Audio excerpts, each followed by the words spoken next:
ئێرە عەنکاوەیە، دەکەوێتە باکووری شاری هەولێر، بەرامبەر بە قەڵای دێرینی هەولێر. شارۆچکەی عەنکاوە 536 مەتر لە ئاستی دەریا بەرزە. زۆربەی دانیشتوانی کریستیان و سەر بە کەنیسەی کلدانی کاسۆلیکین. بەپێی هەندێک سەرچاوە مێژووی عەنکاوە هاوکاتە لەگەڵ تەمەنی قەڵای هەولێر، بۆیەشە ژمارەیەک شوێنەواری گرنگیشی لێیە.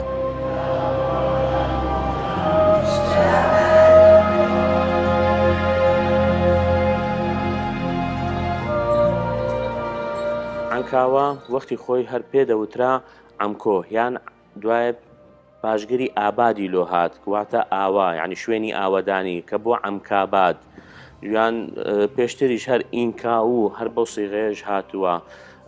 دوایە بۆ یعنی ئاسانکاری لەفزی بووە عەمکاوە، دوایە هاتەوە بووە عەنکاوە.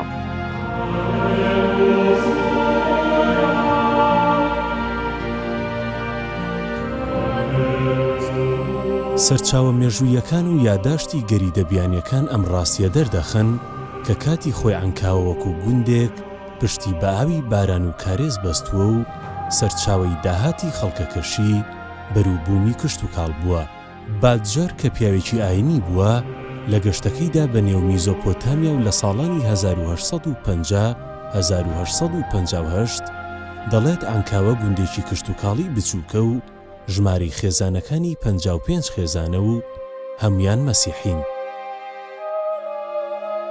گوندی عەنکاوە گوندێک بووە ژیانی گوزەرانی خەڵکەکە لەسەر کشت و کاڵ بووە، کارێزی هەبووە، ئاوی هەبووە کە هاوینان کە زستانان لەسەر ئاوی باران بووە ئەتمادیان دەکرد، ئەوجا هاوینانیش لەسەر ئاوی کارێز بووە. کارێزیش پێم وایە لە منتیقەی هەولێر 300 و لە زەمانی لە فترەی عەباسیەکان 311 کارێزی هەبووە، 2-3 لەو کارێزانە لە عەنکاوە بووە. واتە عەنکاوە گوندێکی کشت و کاڵی بووە، ئەتمادیان لەسەر گەنم و جۆ و نۆک و نیشک و هەموو شتەکانی بووە. لە شارۆچکەی عەنکاوە ژمارەیە کەنیسەی دێرین و تایبەتمەند هەن، لەوانەش کەنیسەکانی مارگۆرگیز، ماریوسف و مول ماعونە.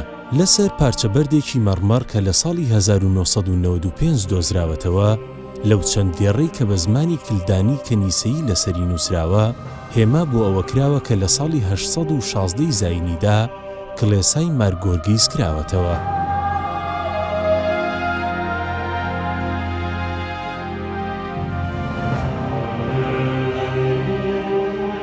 عەنکاوە کەنایسی زۆری تایە، بەڵام کەنیسەی کۆن ئەوەی هەیە لە عەنکاوە کەنیسەی مارگۆرگیز کە لە بەرامبەر بڵێن قەسر ڕۆستەم ناسراوە. ئەمە مێژوویەکەی زۆر کۆنە، بەڵام ئاخر ینی کە تۆمار کراوە لەسەر بازێ لە بەردەکانی کۆن تا مێژووەکەی تۆمار کراوە لە بڵێن 300 ساڵ پێش ئێستا ئەم کەنیسەیە دەستکاری تێکراوە بۆ دیسان نوێکردنەوە تا ڕادەیەک بڵێن. لە دوای ئەوە دەستکاری تریشی تیاکرا، بەڵام لەبەرەوەی بینایەکە زۆر کۆنە ناتوانێت دەستکاری زیاتری تیا بکرێ. مەترسی لەوە هەیە چونکە دیوارەکان ئەساسەکەی تەواو نەبێ، بۆیە هەر وەکو خۆی ئەماوەتەوە. کە باس لە عەنکاوەکەین کەنیسەی ماریوسفە کە ئەم کەنیسەی لە بیدایەتی هێشتایەکان دروستکرا، کەنیسەیەکی گەورەیە کاتەدرائیەیە و بینایە مەترانی عەنکاوە لێرەدا دەنیشی عینی کات و ئەمەش ئیستیعابی خەڵکێکی زۆر دەکاتن.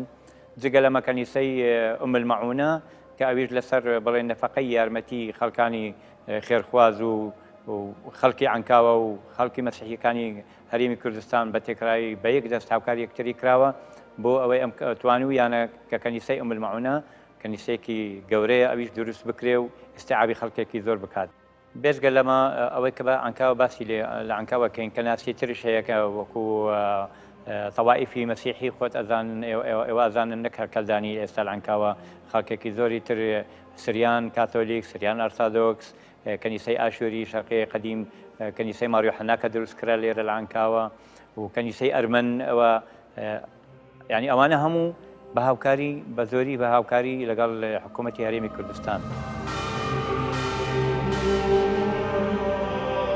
عنکاوە بەهۆی دانیشتوانە کریستیانەکەیەوە چەند سەدەیەکە بۆتە مەڵبەندێک بۆ قوتابخانە ئاینیەکان و گرنگیدان بە زانستی ئاینی.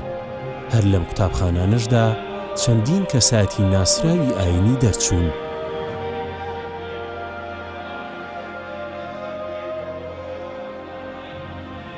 قەدیمترین قوتابخانەی عنکاوە ئەو قوتابخانەیە کە لە ساڵی 1920 دروست کراوە لەسەر مووقعی خانێک. ئەو خانە زۆر قەدی بووە لەسەر ڕێگای ڕئیسی عنکاوە لێر بووە. بەڵام دەتانی بڵێن مەکتەبی عنکاوە لە وەثائق و لە مەخطوطات هاتیە. ئەو مەکتەبە لە ساڵی 1755 و ئەو وەختانە مەسەلەن یەک لە قەشەکانی عنکاوە دەرێ ئەمن وەختی خۆی لە مەکتەبی کەنیسەی عنکاوە فێر بوویمە، واتە لە ساڵی 1750 بووە. ئەوەی کە زانیتمان ئێمە لە ساڵی 1859 قەشە میخائیل شانی مدیری ئەو مەکتەبە بووە. لە ساڵی 1864 شەماشە پەترۆس شینا مدیری بووە. لە ساڵی 1873 قەشە عەبدولئەحەد عەزوز مدیری بووە. واتە ئیمتیدادی ئەو مەکتەبانەیە یەک لە گرێک بووە. دەتانی ئەو مەکتەبانە برێن یەک لە دوایی یەکی ئەوەی کە توانیتان هەتا مەکتەبی ڕسمی لە ساڵی 1920 دروست بووە. ئەوجا مەکتەبی حکومی هاتیتەوە و موقعەکەشی ئێرە بووە.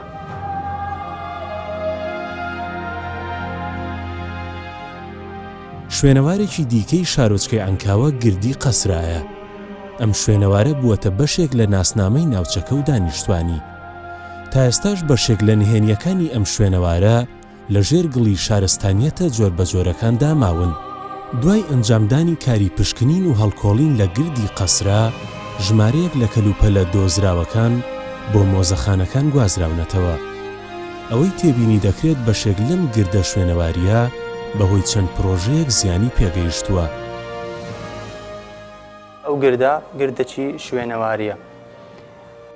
طبعاً پاش ساڵی 1945 هەوڵیاندا حیمایەی بۆ بکەن، چونکە زانیان گردەچی شوێنەواریە دەبێ حیمایەت بکرێ، هەروەها ئیش و کاری لەسەر بکرێ، اکتیشاف ینی ئیشی اکتیشافی لەسەر بکەن، هایە بزانن ئەوە شوێنەواریە یان شوێنەواری نییە. لە ساڵی 45 کە یعنی دانرا کە ئەمە شوێنێکی شوێنەواریە، تەنها گەڕاندیان بۆ سەردەمی ئاشووری، بەڵام پاشی هەڵکۆڵین بۆ دیارکەوتکەوا دەگەڕێتەوە بۆ پاشی ینی پێش سۆمەریەکانیش کە بۆ عەسری عوبەید 4500 ساڵ کە ئەمە شتێکی بەڕاستی جێی شانازیە بۆ خەڵکانی مەنتەقە کە تۆ فەخر پێ بکەی تۆ لە شارێکی زۆر دێرین دەژی و شانی فەخرکردنە.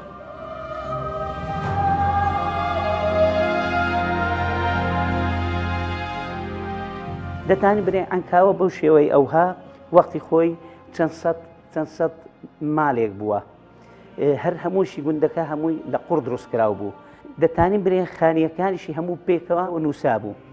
ئەوەی کە لە بینیان بووە چەند کۆڵان بووە دەرکەی حەوشەکانیان لە بۆ یەک دەکردەوە. ئەوان کەش زیاتر دەرکەکانیان بەرەو جۆگایەکەی عنکاوە جۆگەڵەیەکی لێ بووە کە مەزدەری جۆگەلەکەش ئاوەکەی کارێز بووە. ئەوە لێرەوە زۆر بە جوانی دیارە خانیەکە هەموو پێکەوە نووسا بوو. واتە با بڵێن هەر کەسێک، هەر هجوومێک، هەر تهدیدێک لەسەر هەر خانیەک هەبوایە پێشان بەخۆمان دەزانین لە هەموو جەیەک جەردە و دز و شتیوا هەبووە، خەڵکەکە کە ئەگەر دیفاع لە یەکتریان دەکرد، مەسەلەن هەموو خەڵکێک دەیتانی لە خانیەکەی ئەو بەری بەسەربانان دەگەیشتە خانیەکانی ئەو بەری بەسەربانان، یان لە ناو خانیەکان خودی خانیەکان کونی گەورە هەبووە هەموو لەگەڵ یەک پێکەوە نووسا بوو، دەیانتانی لە ژوورەوە بگەڕێنەوە سەر یەکتری و دیفاع لە خۆیان بکەن. هەروەها ئەو کەنیسەیە قەدیمترین کەنیسەیە لە منتیقەی حەدیاب، لەم ئەواتە لە منتیقەی دەشتی هەولێر و ئەو جێیانە کە هەتا ئێستا مەراسیمی دینی لی بەردەوامە. لەو کەنیسەیە بێ لە عادات و تەقالید و شتیوە طبعاً دەهاتن لێرەش کە بووکیان دەگواستەوە بۆ گواستنەوەش پێشان هەر وەک چۆن لە گوندەکانی کە بووە خەلکی دەوروبەری هەولێر بە پێی معتەقەدات و ئاینی خۆیان ئێمەش عنکاوە هەر وەک پێشان بە پێی معتەقەداتی خۆمان بووکەکەیان دەردەهینە لە ماڵی خۆیان بە زاوایەکە دەهات بە سواری ئەسپ و بە تفەنگی بڕۆ و جەمبێزار و بە تەقەکردن و هەرا ئۆریایەکی بەناو کۆڵانان دەگەڕان دەسوڕان دەچوون بووکەکەیان هەر دەکردەوە ئەویش سواری ئەسپێکیان دەکرد و کابرایکی خزمی خۆی ڕادەکرد لە بۆ ئەوەی بەرنەبتەوە دەهاتنا لە پێش دەرکەی کەنیسا ئەوانە شای خۆیان دادەمەزران لێرە شاییان دەکرد بووگەکەشیان لەگەڵ زاوایەکەیان دەیان بردە ناو کەنیسا مەراسیمی زەواجیان لۆ دەکرد ئیجا ئەو کاتە لە عنکاوە حەفت ڕۆژ و حەفت شەو حەفلە هەبووە بەردەوام شایی و زەماوەند و خەڵکەکە بە هەر پەرچێ و بە دۆڵ و زوڕنا شاییان دەکرد.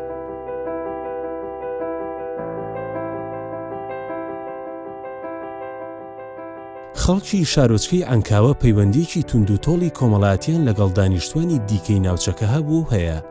هەر بەم شێوەیەش دابوونەریت و کلتورەکەشی بەشێک بووە لە کلتوری ناوچەکە. جلوبەرگی ژنان و پیاوانی عنکاوەش وەکو بەشێک لە کەلەپوری دێرینی ناوچەکە وێڕای خاڵە هاوبەشەکانیان کۆمەڵێک تایبەتمەندیشی هەیە.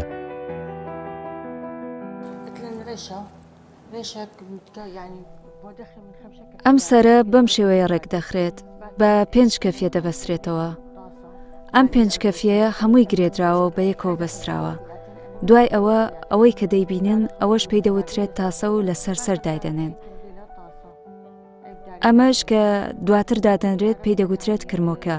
کرمۆکەش دوو جۆری هەیە، تەمغی و ساکاری.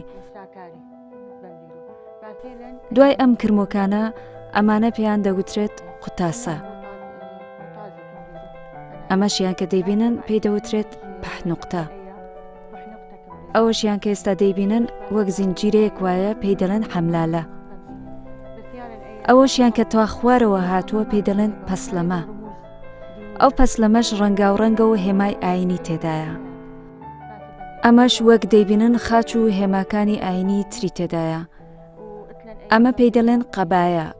ئەوەی تریشیان شوقتەیە. شوقتەکە زیاتر ڕەنگاوڕەنگە وەکو کراس وایە. لێرەشدا جیاوازیەکەیە لە نێوان کراسی ژنان و کچانی عنکاوە. واتە کچی عنکاوە و ژنانی عنکاوە جیاوازیان هەیە لە جلوبەرگدا. کراسی کچی عنکاوەوە گوتمان لە ڕەنگەکانیدا زیاتر زەقترە و ڕەنگاوڕەنگترە، واتە گەشترە و پرچی کچەکان لە دەرەوە دەبێت. هەروەها ئەو کڵاوەی سەریان ئەوەش ڕەنگی زیاتری تێدایە بۆ کچ. بۆ ژنانی عنکاوە ئەوەی سەرەوە پێی دەڵێن مەگرومە و زیاتر داپۆشراوە.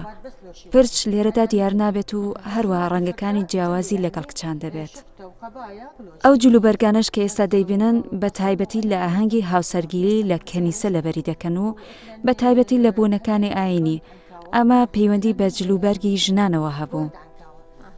لە ڕۆژانی تری ئاسایی جلوبەرگی ژنان و کچان تەنیا شوقتە و قەبایەیە.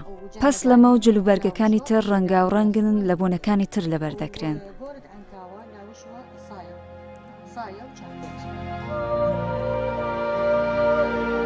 بەهۆی هەڵکەوتەی جوگرافی و تایبەتمەندی دانیشتوانی ئێستا شارۆچکەی عنکاوە بۆتە ناوەند و نمونەیەک بۆ پێکەوە ژیان و تەبایی نەتەوەیی و ئاینی لە کوردستاندا.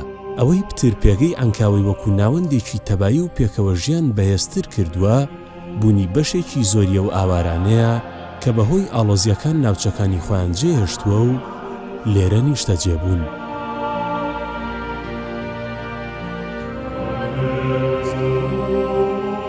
جگە لە مەسیحەکەنەوەی من ئاگادارم تاکو ئێستا 8 ئاین لە کوردستان ئەتوانن بە مەراسیمی خۆیان هەڵبستن بە ئارەزوی خۆیان. ئەمە گۆڕانکاریەکی گەورەیە لە کوردستان کە ڕووی داوە بە تاکید. ئەمە دوای ساڵی 1991ەوە بەرەو تاکو ئەمڕۆ ڕۆژ بە ڕۆژ پەرەی سندووە و بۆ بەرەو پێشەوە چووە. هەنگاوی گەورە بە دوای گەورەی بە دوای خۆی هێناوە. بەڵام هیوادارین هەنگاوی گەورەتریش هەبێ جگە لەمە لە زۆر شت. تەنیا مەسیحی مەسەلەن وەکو نەتەوەیەک وەکو ئینتیمای دینی با بڵێن یان مەسەبی بێ نەک ئێمە پێویستیمان بەوەیە ڕێز بگرین لە شتان. زۆر شتی وەکو بڵێن هەند بازێ شتی مەدەنیەت ئەبێ گۆڕانکاری تیا بکرێ لە ئایندەیەکی نزیک ئەگەر ممکن بێ دەستورێکی نوێ بۆ کوردستان دابین بکرێ کە هەموو لایەنەکان بگرێتەوە هیچ لایەنێک هەست بەوە نەکات کە تەحمیش کراوە یان بڵێن وجودی ضعیفە هەموو ئینسانێک بۆ ئەوەی بتوانێت هەست بە ئازادی خۆی بکات هەست بە ینی مافی خۆی بکاتن ینی ئەوەش ئەکەوێتە سەر ئەستۆی بەرپرسەکانی تێکڕای هەرێمی کوردستان نەک لایەنێک بە تەنیا ئێمە ئەڵێن چەپلە بە یەک دەست لێ نادرێ ئەبێ هەمومان پێکەوە بین.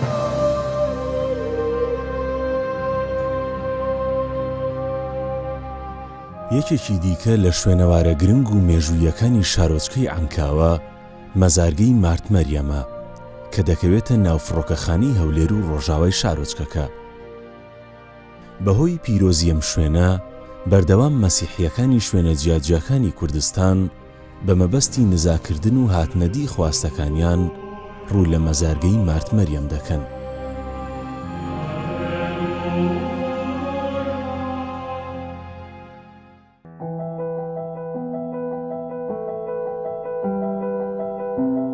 لە سەرەتای ساڵی 2016 زانکۆی کاسۆلێکی سەر بە ئەبریشیەتی کلدانی هەولێر لە عەنکاوە کرایەوە.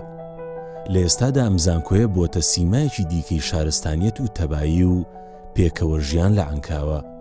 تێیدا قوتابیان لە ئاین و نەتەوەی جیاواز دەخوێنن. چالاکیە ڕۆشنبیری و هونەریە بەردەوامەکان سیمایەکی شارستانیەتیان بەخشیوەتە عەنکاوە. پەیوەندیەکی زۆر تەومان هەیە لەگەڵ ئەو زانکۆیە جیهانیانە کە ناویان هەمان ناوە زانکۆی لە ژێر چەتری فیدراسیۆنی نێودەوڵەتی زانکۆ کاسۆلیکەکانی جیهان کە ژمارەیان 218 و بڵاون لە هەموو کشوەرە جیهانیەکان بگرە لە ئوسترالیاوە، ئەوروپا، ئەمریکا و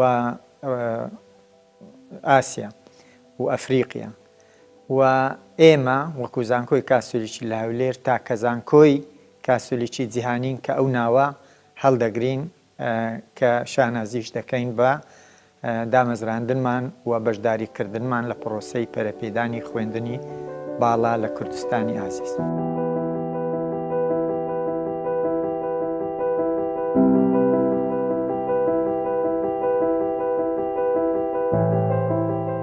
ئێستا من دەرز بە سێ قسمە لێمەوانەیە و یعنی تەلەبەم هەیە لە هەر سێ قسمەکە تەلەبەی مەسیحی تایە، تەلەبەی ئیسلامی تایە، کوردی تایە، عەرەبی تایە، یعنی وەکو ئەڵێ متەنەوعن تەلەبەکان و یعنی جیاوازیان نییە بڵێ وەڵا بەس یعنی اختصار کراوە لە بەس لە جەماعەتێک تەلەبەیان نەخێر هەموو نوعێکی تیا هەیە.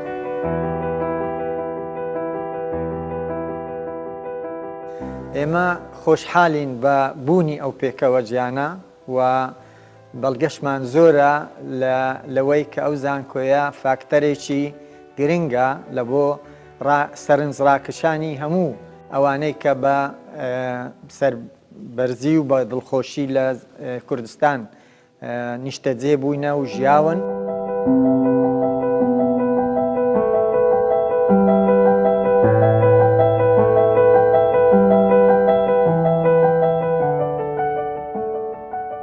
خۆت دەزانی کۆمەلگەی عەنکاوە بە شێوەیەکی گشتی کۆمەلگەیەکی مەدەنیە هەر لە کۆنەوە لە ساڵانێکی 50کان و 60کان وەختی خۆی کە تەڵەبەکانی عەنکاوە و کاتی قوتابەکانی عەنکاوە کە بە دوای زانستەوە دەگەڕان و ڕوویان کردەوە شارە گەورەکانی عێراق ئەو کاتە کە کۆمەلگەی کاری کۆمەلگەی مەدەنی لەو شارەوە زیاتر بوو لە چاو دێیەکان و گوندەکانی یان شارە گسکەکانی تری عێراق.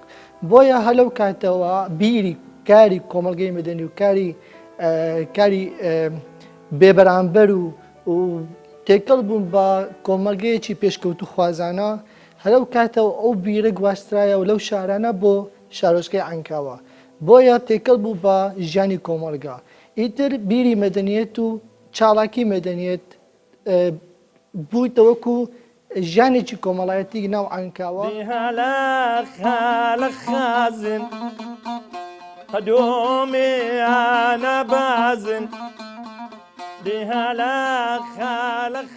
زمانی باو با پیرمان ئەو وەختێ گۆڕانی بێژ زۆرمان هەبوو بەس بەداخە وەختێ نە تەلڤیزیۆن هەبوو نە رادیۆ هەبوو ئێزگە نەبوو گۆرانی بێژەروا گۆرانی دەگۆ چ حیرانی دەگۆ و چشتی قدیم ئەویش لە مەقاماتی کەنیسەمان فێر بووین ئەو وەختی وەچی گۆرانی بێژی مەسەرەن فەری ئیسحاقمان هەبوو مامۆستە مەجیدمان هەبوو پۆلیسمان هەبوو بەناوبانگ و بەچەبۆ یوسف ئەنکاویمان هەبوو ئەو گۆرانی بێژە قەدیمانەمان هەبوو ئەو وەختی ئەوانی شەر بە زمانی عەنکاوی بە زمانی مەسیحی گۆرانیان دەگۆ بە زمانی سریانی بە خالق خازن قدومي أنا بازن لهلا خالق خازن قدومي أنا بازن